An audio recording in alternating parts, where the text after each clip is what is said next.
Hi everyone, I'm really sorry that we have people running late today, but they have been in touch, or a lot of them have been in touch, so will join us as we start. But we are mindful of the fact that you've made the effort to be here on time, and we don't want to wait or waste your time either. It gives me great pleasure to introduce James and Nancy from Zenith Lawyers, who are today our guest speakers on mental health, mental capacity, Dols and safeguarding, specifically related to health and social care and the provision of your care. So, without further ado, I'm going to hand you over. Thank you.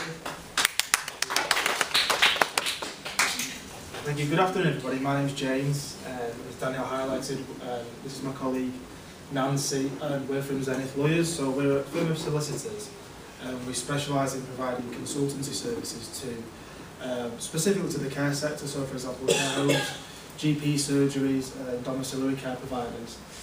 And we work predominantly in the North West area. And what we're keen to do is build up partnerships in the local communities, take on feedback from yourselves, assist and advise where possible with any issues which you face on a day-to-day basis. So Danielle's asked us to come along today and cover a few topics. The Mental Capacity Act, Safeguarding and Dols. Now obviously, as you can all appreciate, there are vast pieces of legislation, so we're probably only going to scratch the surface with regards to the topics today. So I do apologise if you're familiar with some of the content, but what we are going to do after the presentation, we're going to take a stand at the back there at the table and take questions from anybody on any topics that you feel you need some advice from. If it's something we can help you with today, obviously we can give you advice. If not, we can take the details down, take your contact details, and then revert back to you with something a bit more comprehensive. So, firstly, obviously, I'm sure everybody in the room is aware of the Mental Capacity Act, and this is where I just wanted to start by touching and scratching the surface of that. Obviously, the Mental Capacity Act is designed to protect and empower individuals who may lack the mental capacity to make their own decisions about their care and treatment. And it's something that I'm sure we all deal with on a day-to-day basis. And the reach of the Act itself, is immense, as I just highlighted before. Any of us at any time could find ourselves in a position where we have to, where we're perhaps incapable of taking decisions about our health and welfare. So it's something that we all need to be aware of from a legislative perspective. And the balance that it seeks to strike between protection and autonomy, in my opinion, is precarious. And the profound hinterland of the Act, it's philosophical, ethical, discusses moral challenges, which are all too often overlooked by those seeking to apply it in the courts, for example, if you need to make an application, or on the ground in a clinical or social work practice, which I'm sure the majority of you are working on a day-to-day basis. The key principles of the Act, nobody is able to apply the Act correctly without knowing its 5 key principles. Is everybody aware of the key 5 principles? With a show of hands. Yeah. Pretty much everybody. No, yes? Anybody? No. So these are the 5 key principles of the Act, and I've highlighted them all here. Obviously, everybody must be assumed to have capacity to take a decision unless it is shown they do not. People, cannot be treated as lacking capacity unless all practicable steps have been taken to help them make that decision. So that comes down to the providers and the workers themselves to ensure that all practical steps are being taken before a decision is made. And this is something that we encounter. Obviously, a lot of our clients are care homes and GP surgeries, and these are the questions that we get asked quite often. And sometimes the response can be quite simple. People do not lack capacity just because, for example, they make an unwise decision. Sometimes people can be quick to jump to conclusions. So decisions and acts taken for people who do lack capacity must be in their best interest, not for convenience purposes, which, again, sometimes we've seen over the years in our experience, people who've taken decisions for the convenience of the business or the convenience of the setting that they're working within, and it's not the best approach. It's not an approach that should be taken. We must be acting in the best interest at all times. And then the final principle is that consideration must always be given to whether the best interest can be served by a different approach, which is perhaps less restrictive of their rights and the freedom. Excuse me. So, could I just ask for that little example on those key principles? Because I'm just thinking in particular of something that we've got going on at the moment as a lady who is choosing not to eat, or she's only thinking specific things to eat. And the GP is very reluctant to get involved. You know, we really want to ask the GP to come out and look at the situation for us. right. So, obviously, from our perspective, she's losing weight, and nutritionally, she doesn't appear to be taking the balanced diet that we provide, and we have a system of I don't know how I would say it, what we call that, appetite. Right. So, on that basis, from a practical perspective, how would you see us proceeding with that? Because what we're being told is that she lacks capacity, but what we feel is that she's choosing what she wants to eat. But obviously we need some support around that. Yeah, so sure. From a practical perspective, where would you take that? Yeah. I think we're going to touch on. I'm going to touch on that. Yes. No, you're okay. Can we come back to that? There's probably I think we've got a worked example of a similar situation. So which gives some practical steps. So hopefully we'll be able to identify how to move forward with that. But like I said, if not, we're going to take a stand at the back, and if you want to go through things in more detail, because obviously we need to get a grasp of the circumstances. We need to take everything into consideration, so it might be best just having a separate chat in private about that.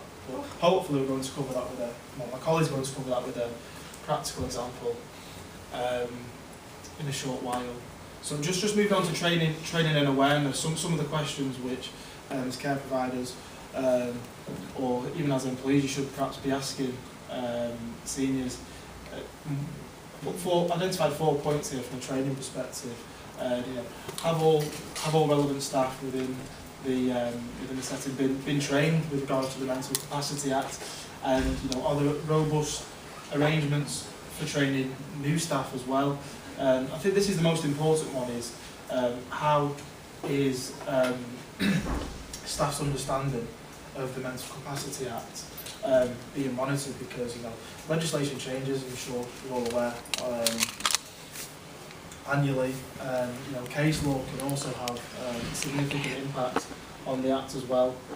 So we need to ensure that measures are in place to ensure that staff are being kept up to date with regards to any changes, because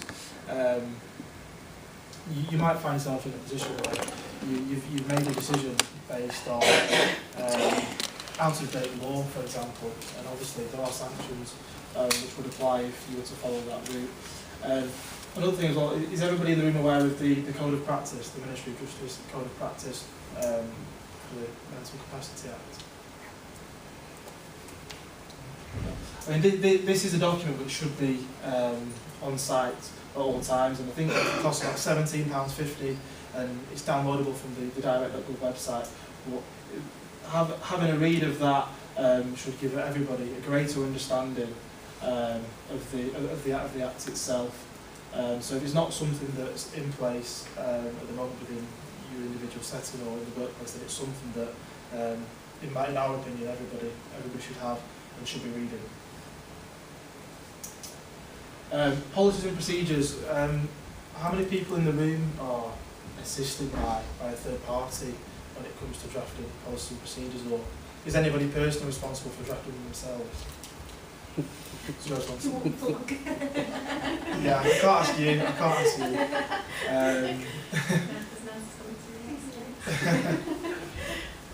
Danielle, where do you start when it comes to policies and procedures? Where do you get your information from? Well, first of all, I have to look at legislation. What are the criteria from the various legislative bodies. Yeah. And so that's the foundation, that's what I start on and build on, and then what we as a company take on board is good practice.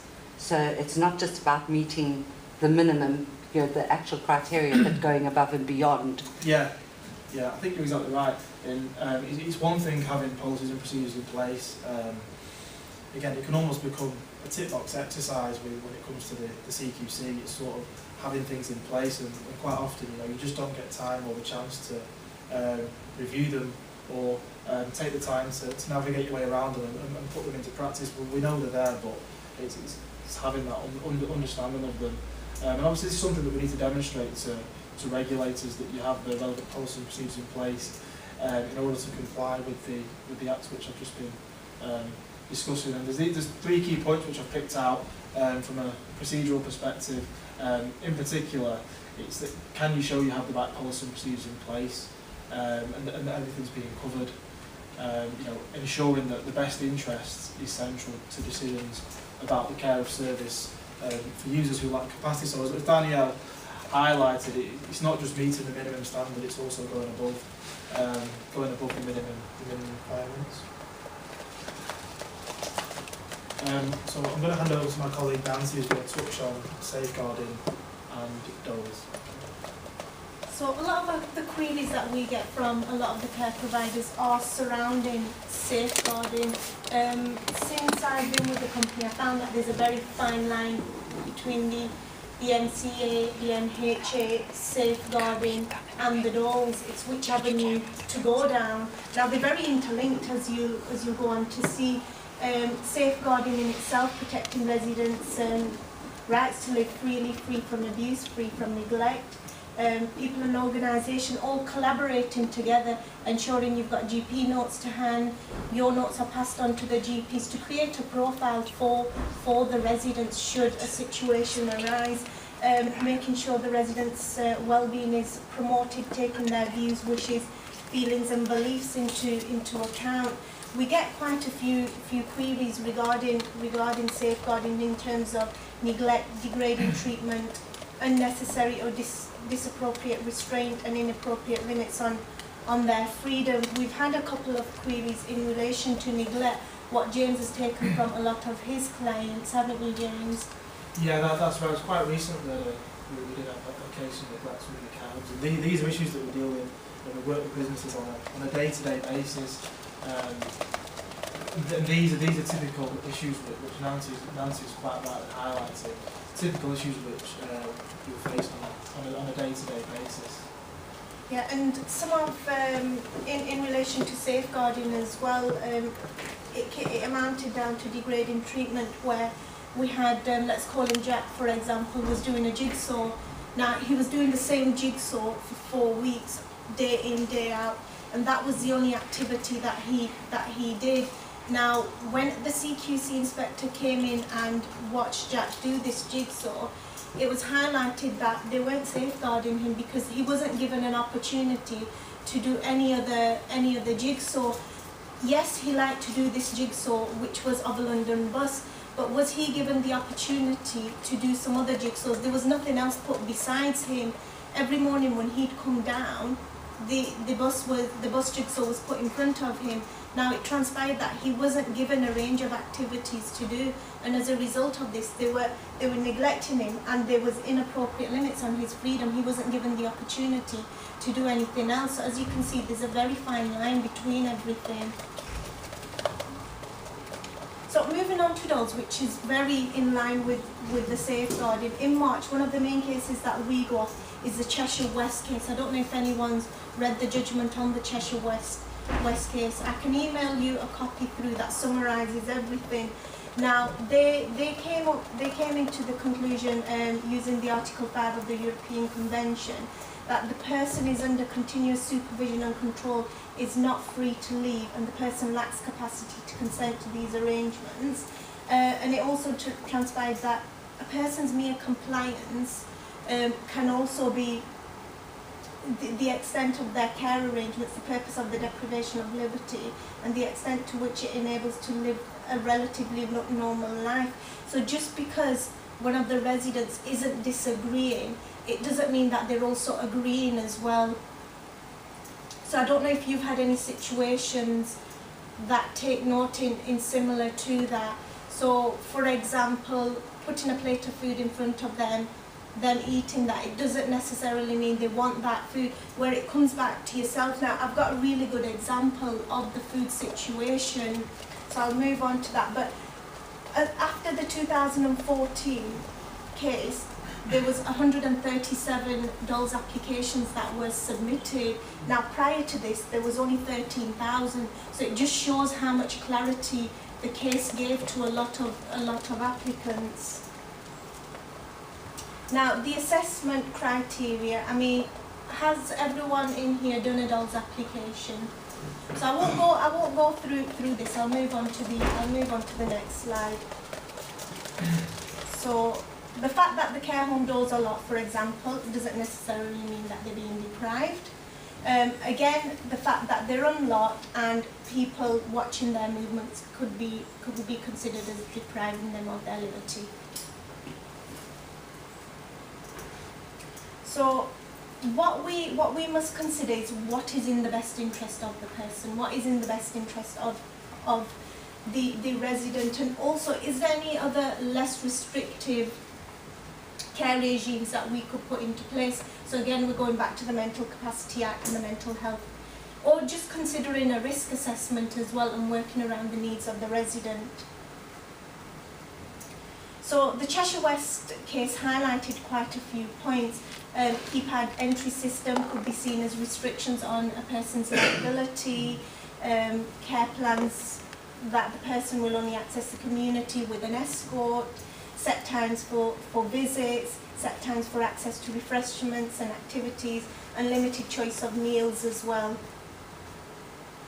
So one of the examples that we had was Ben's got learning difficulties, PW syndromes. There are concerns about his health because his weight has steadily started to increase. Staff in the residential home have tried to support Ben to limit what he eats and make healthy choices. It's also been proposed that it is in Ben's interest to stop him going into the kitchen and always supervising him when out to prevent him from spending or stealing any of the monies on food. Again, this is the opposite to your situation. Now, one of the options that could be is maybe consider an application, but before that, what types of food does this resident like? Is there anything specific that she's opting to eat? Have you had any feedback from the resident as to what she likes to eat, what she doesn't like to eat? Yeah, we have. Yeah. And we've also involved the GPs Yes. as well. But the range of foods that the students eat is very, very limited in terms of one or two things. And it seems to be impacting On her health. And her weight is falling. Yes. And falling weight is now a big indicator of Yes. difficulties. So I guess nobody seems to want to get involved. Yes. And it's, although they're advising from the sidelines, they're really not pressing on with it. So we've got to where this lady now is simply taking a cup of milk. That's it. And it just doesn't Well, they're just pushing us from pillar to post. Yeah. They're telling us that it's down to a mental health perspective, and we've got to wait for the mental health team to come out to do their assessments. We've contacted the mental health team ourselves, and we've tried to go down that avenue for them to come out and help this woman. But it's we're backlogged, we've got this to do, we've got that to do, and so yes, we understand you've got things to do. We've got a lady who is severely deteriorating, we need your help. And so we're just back to get to it forward. Yeah. So is it a case maybe that we need to consider going down this avenue of, because the residents' health here is our paramount. Yes. Now that's what we need to maintain, and we need to work in the best interest of the resident as well. And, you know, unfortunately situations do arise like this on a day-to-day basis, whether it's in the case of Ben or whether it's in the case of your resident, and we need to look at what the best option here is. Okay. Have you not tried salting? Sorry? Have you not tried salting? Well, at the moment we're still with the GP. The GP's view is that there isn't an issue, and that's been one of our sticking points. Our biggest problem we have is she's actually deemed as having the capacity to make decisions for herself. And until it's deemed otherwise, we're in a sticky predicament where we can't do anything with this woman because she can still make decisions for herself. We need the mental health team to come in to do an assessment to determine whether she still has the capacity. So that's where we are at the moment, so it's really good. Yeah, and that's why I brought it up on the capacity, because I do appreciate what you're saying about capacity, that each situation needs to be judged individually. And all the information we're getting from the family as well is saying that they feel she's got capacity to make this choice. But the choice of these two, that she's existing on the country there,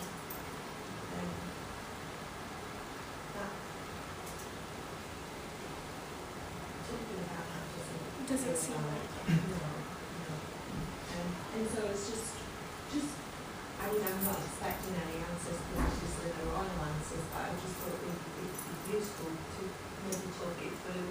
Yes, With a absolutely. few people, and it might give us a few more angles to. Yeah. Especially when we can take in the full circumstantial factors as well, and maybe have a look at what's happened around the period where she's chosen not to eat, who her visitors were, has she been passed on any bad news, and what's happened, and build a full report of everything and log that report as well.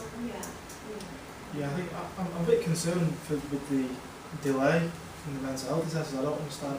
Have you had any dialogue with them whatsoever, any justification for the delay? Because I think it's quite serious when human beings have to do a couple of to the million doctors themselves, and they just keep saying, yes, we'll refer you to the mental health team. A couple of weeks ago they actually said that to myself, and we've since contacted the doctors back and said that you said that you were going to refer it to the mental health team. We still had nothing. Contacted the RIT team and explained to them the circumstances, and that's the same sort of thing we're getting is we will get there in due course, but it's going to take time, and that is what we're getting continually. Is there a noticeable deterioration of the weight? Yeah. Sorry. Well, in total, this lady has been deteriorating for about 4 weeks. There is concern if there's a deteriorating weight loss. We've had the doctor out on several occasions as well, just because she is refusing to eat anything and just drinking milk. And the doctor comes out, and it's a doctor that's known this lady for years, and she says, well, it's her choice. And, that's what it keeps coming back to, which is why we need the mental health team to come and do an assessment to ascertain has this lady actually got the capacity to make these decisions. The deterioration is going on. So this is the conundrum. Yeah, we will try and have a further discussion about that. It's consideration. It's worth exploring, isn't it? Yeah, I think so.